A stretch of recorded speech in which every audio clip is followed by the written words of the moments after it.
अगले 6 महीने के अंदर संपन्न हो जाएगा। अच्छा है कि हम लोग ही किसी युवा को यह दायित्व दें, और मुझे प्रसन्नता है कि युवा के साथ साथ अनुभवी सदस्य को आज विधानसभा उपाध्यक्ष के रूप में यहां पर इस माननीय सदन ने चुना है। मैं सभी सदस्यों को हृदय से धन्यवाद देते हुए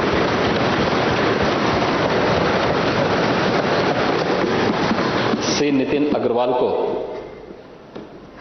हृदय से बधाई देता हूं। महोदय, संसदीय परंपरा है और मुझे लगता है कि इन सभी परंपराओं का पालन हम सब के लिए अपेक्षित भी है। आरोप प्रत्यारोप ये लोकतंत्र की शोभा है, लेकिन संवाद बाधित नहीं होना चाहिए। हमारे नेता विरोधी दल सज्जन हैं, संवाद में विश्वास भी रखते हैं, लेकिन दलीय अंतर विरोधों को झेलने के लिए अपने अंदर उतनी ताकत नहीं बटोर पाते, और यही कारण है कि वे यहां आकर के नायासी संसदीय कार्य मंत्री से झगड़ पड़ते हैं। लेकिन संसदीय कार्य मंत्री ने भी शाहजहांपुर का आटा खाया है, तो वह भी आपका मुकाबला उसी ताकत के साथ करते हैं।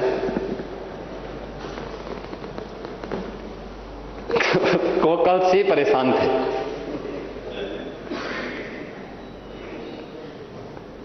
और परेशानी इस बात को उनको लग रही थी कि यह प्रस्ताव उनके द्वारा पहले दे दिया गया होता तो अच्छा होता। मैं भी पूरी कार्रवाई को देख रहा था कि उनके द्वारा, मैं जानता था वो इसके बाद कहेंगे कि चुनाव में गड़बड़ी हुई है। आदत है उन लोगों की, विधानसभा चुनाव या लोकसभा चुनाव में जब जनता अपना फैसला सुनाती तो फिर ईवीएम को दोषी ठहराते हैं। तो मैं मानता था कि आखिर हमारे नेता विरोधी दल कुछ तो कहेंगे, और उन्होंने वही कहा जो कहना चाहिए था। मुझे लगता है कि 2022 के विधानसभा चुनाव की तस्वीर भी सामने आ चुकी है।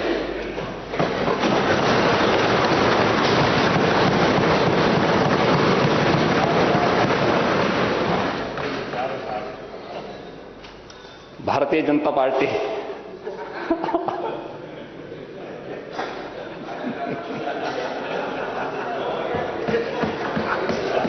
अब देखिए, इतनी बड़ी बात आपकी आज्ञा मान गए। उम्र में बड़े हैं और नहीं, सही मैं बता रहा हूं कि मुझे आपके स्वास्थ्य की चिंता होती है कभी कभी, और मैं इसीलिए पिछली बार आपसे कहा था कि आपको बलिया के काले गाजर का हलवा जरूर खाना चाहिए।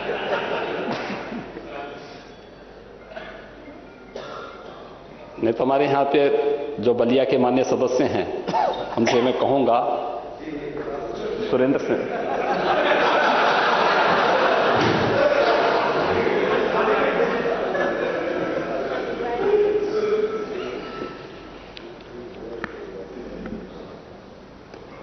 लेकिन बहुत शांतिपूर्ण तरीके से महोदय चुनाव यहां पे संपन्न हुआ है। और मैं देख रहा था, स्वाभाविक रूप से दलीय आग्रह भी और पूर्वाग्रह भी हर एक जगह हावी रहते हैं, और उनको व्यक्त करने का एक माध्यम भी सदन मिलता है, जब आमने सामने बैठ करके दोनों वर्ग के सदस्य अपनी बातों को कह देते हैं, लेकिन उसको व्यक्तिगत रूप से नहीं लेना चाहिए। मैं देख रहा था सुबह जिसने 23 में नेता विरोधी दल यहां आए थे, लेकिन बाद में जब चुनाव प्रक्रिया प्रारंभ हुई तो उनको परिणाम तो मालूम ही था। कि परिणाम क्या होने जा रहा है, अगले 2022 का विधानसभा का भी परिणाम क्या होने जा रहा है, तो इसलिए हाथ छोड़ करके चले गए थे बात। उनके देखा देखी मैं भी चला गया था, क्योंकि हो सकता है मेरे रहने पर वह खन्ना जी से गुफ्तगू न कर पाए, कोई बातचीत न कर पाए। तो मैंने कहा अपनी बातचीत कह सकें, लेकिन जब काउंटिंग शुरू हो गई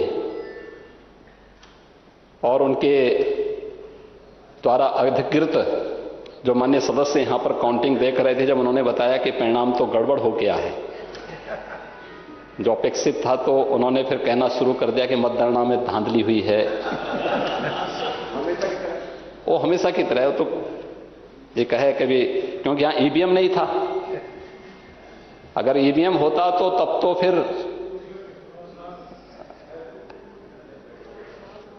लेकिन परंपरा और मर्यादाएं, इन सब का पालन सभी के लिए आवश्यक भी है। युवा चेहरा आना चाहिए था। मुझे लगता है कि हमारे अध्यक्ष जी भी इसको पसंद किए होंगे कि एक युवा और अनुभवी सदस्य, पहली बार नहीं है, तीसरी बार वे माननीय विधायक बने हैं, और उनके अनुभव का लाभ सदन को प्राप्त होगा। माननीय अध्यक्ष जी के मार्गदर्शन और संरक्षण में पिछले 4.5 वर्षों के दौरान सदन ने अनेक कीर्तिमान स्थापित किए, और हम लोगों ने तो संवाद बनाने का हमेशा प्रयास किया। माननीय विरोधी दल इस बात को जानते होंगे कि कोरोना के कालखंड में भी हम लोगों ने दलीय नेताओं की बैठक की थी, तो समाजवादी पार्टी ने तब भी उस बैठक का बहिष्कार किया था। हम लोगों ने सस्टेनेबल डेवलपमेंट गोल्स पर भी, एसएसजी के लक्ष्य को प्राप्त करने के लिए जो भारत सरकार ने, यूएन ने 2016 में और उसके उपरांत भारत सरकार ने पूरे देश के लिए उन लक्ष्यों को प्राप्त करने के लिए, जिसमें गरीबी के उन्मूलन का है, स्वास्थ्य और बेहतर शिक्षा के लिए है, रोजगार के लिए, और अन्य उन सभी विकास लक्ष्यों को प्राप्त करने के लिए जो टारगेट फिक्स किए गए हैं पूरे देश के लिए, इस सदन ने 36 घंटे तक उस पर चर्चा की थी। हम सब जानते हैं, राष्ट्रपिता महात्मा गांधी की 150वीं जयंती के उपलक्ष्य में एसएसजी पर एक विशेष सत्र आहूत किया गया था। उसमें भी समाजवादी पार्टी ने सदन का बहिष्कार किया था, और पूरे उस विशेष सत्र का ही बहिष्कार किया था, क्योंकि वह गरीबी उन्मूलन से संबंधित था, नौजवानों को रोजगार से संबंधित था, बेहतर स्वास्थ्य के लिए था, गुणवत्तायुक्त शिक्षा के लिए था, किसानों की आय को दोगुना करने के लिए था। लेकिन समाजवादी पार्टी को इससे कोई लेना देना है नहीं, तो समाजवादी पार्टी ने इसका भी विरोध किया था। तो संवाद की परंपरा तो हम लोगों ने हमेशा डाली है, हमेशा बनाने का प्रयास किया है, लेकिन उस संवाद को बाधित करने का कार्य हमेशा समाजवादी पार्टी ने किया है। यह कहने में कोई गुरेज मुझे आज यहां पर नहीं हो रही है, और मुझे एक बार फिर से यही कहना है कि हम अपनी संवाद की इस ताकत को हमेशा बनाए रखने का कार्य करेंगे। श्री नितिन अग्रवाल जी के निर्वाचित होने पर हम सब प्रसन्न हैं, प्रफुल्लित हैं, और श्री नितिन अग्रवाल तकनीकी रूप से समाजवादी पार्टी के ही सदस्य हैं, तो सबसे बड़े दल के सदस्य को उपाध्यक्ष का पद मिलना चाहिए था। यह काम भी उस संसदीय परंपरा का निर्वहन करते हुए भारतीय जनता पार्टी विधानमंडल ने सदन के रूप में यहां पर यह भी किया है। युवा भी हैं, तो समाजवादी पार्टी के कई चेहरे सामने आ चुके हैं कि समाजवादी पार्टी युवा विरोधी है, समाजवादी पार्टी अपने ही सदस्यों को नहीं पचा पाती है। अंतर्विरोध, क्योंकि अंतर यही है, कुछ लोगों के लिए परिवार ही पार्टी होती है और हमारे लिए प्रदेश ही परिवार है।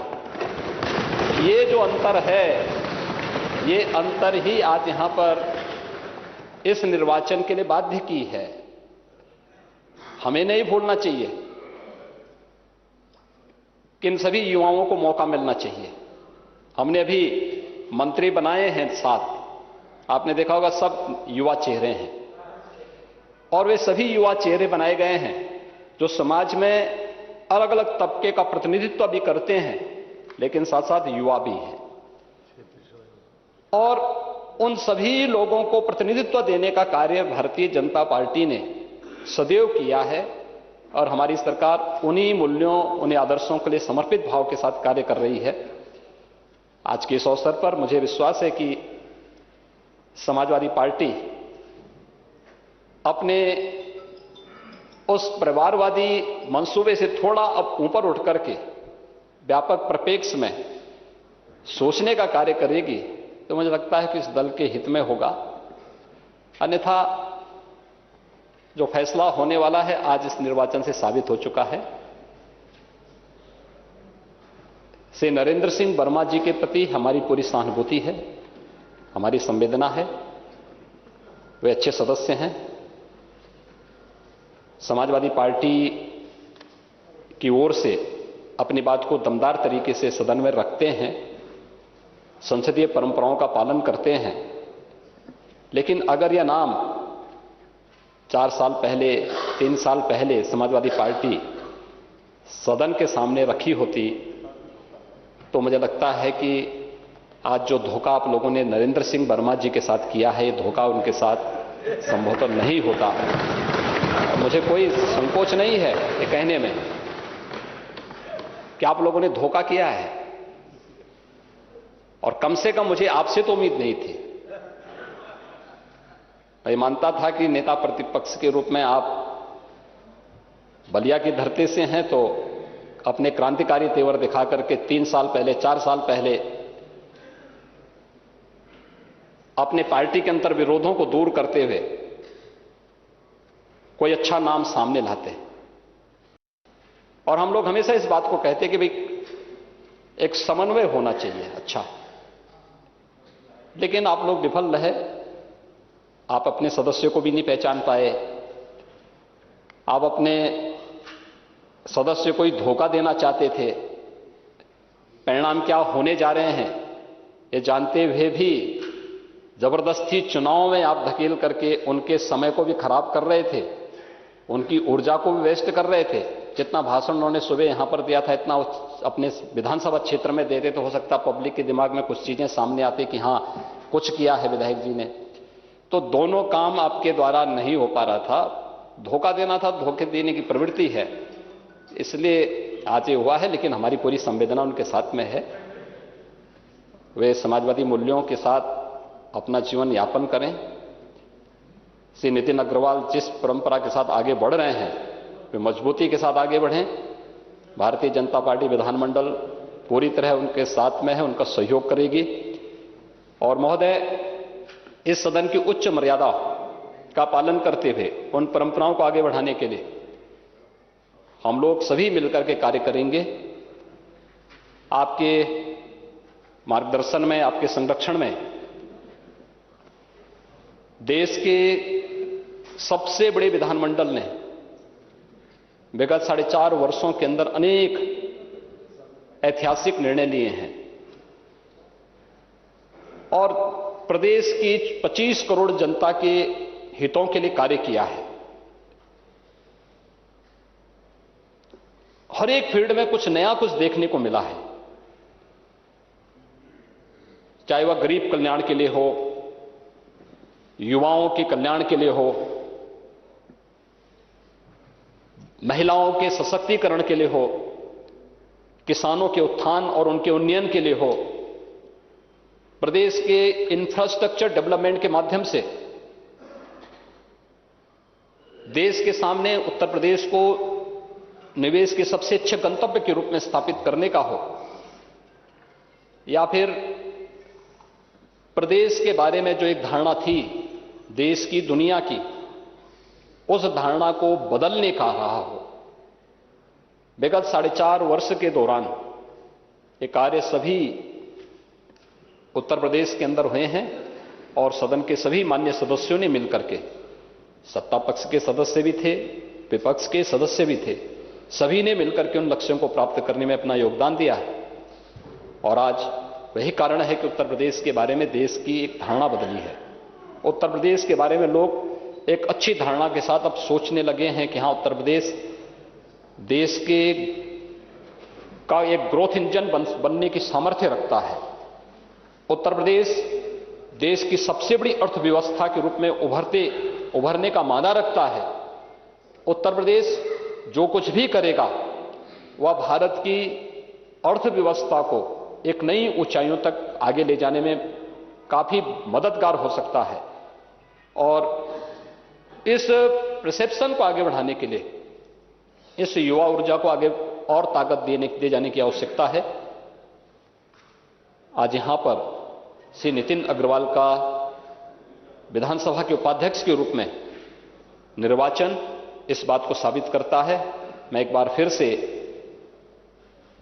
अपने विधानमंडल दल की ओर से श्री नितिन अग्रवाल जी के उपाध्यक्ष निर्वाचित होने पर अभी भारी मतों से 304 मत उनको प्राप्त हुए हैं, तो 304 मतों से भारी बहुमत से उनके निर्वाचन होने पर उन्हें हृदय से बधाई देता हूं, उन्हें अपनी शुभकामनाएं देता हूं और विश्वास करता हूं कि आपके मार्गदर्शन में इस सदन की उच्च मर्यादा और परंपरा को वे आगे बढ़ाने का कार्य करेंगे। श्री नरेंद्र सिंह वर्मा जी के प्रति भी मेरी हृदय से अपनी संवेदनाएं हैं, उनके प्रति सहानुभूति भी है और शुभकामनाएं भी हैं कि वे समाजवादी पार्टी ने उन्हें अपना प्रत्याशी तो बनाया, लेकिन पूरे विपक्ष को भी वो एकजुट नहीं कर पाए। अच्छा होता कि आपस में एक संवाद बना करके इस व्यवस्था को आगे बढ़ाते, लेकिन वक्त सबको समझा देता है। 2022 का चुनाव और अच्छे ढंग से इसको समझाने का कार्य करेगा। आज का परिणाम इस बात को साबित करता है। मेरे इस सदन के सभी सदस्यों को, जो पिछले कल से आप देख रहे होंगे बहुत तेज बारिश और आंधी है पूरे प्रदेश में और उत्तर भारत में, एक बड़े भूभाग में, वो सब के बावजूद यहां पर आए हैं। उन सभी मान्य सदस्यों को जिन्होंने, चाहे वह सत्ता पक्ष के हों या विपक्ष के हों, सभी ने इस निर्वाचन में शांतिपूर्ण ढंग से, सौहार्दपूर्ण तरीके से सदन की मर्यादा के अनुरूप यहां पर व्यवहार करते हुए निर्वाचन में प्रतिभाग किया है। उन सबको भी हृदय से धन्यवाद देता हूं और दीपावली की मंगलमय शुभकामनाएं आप सबके प्रति व्यक्त करता हूं। धन्यवाद।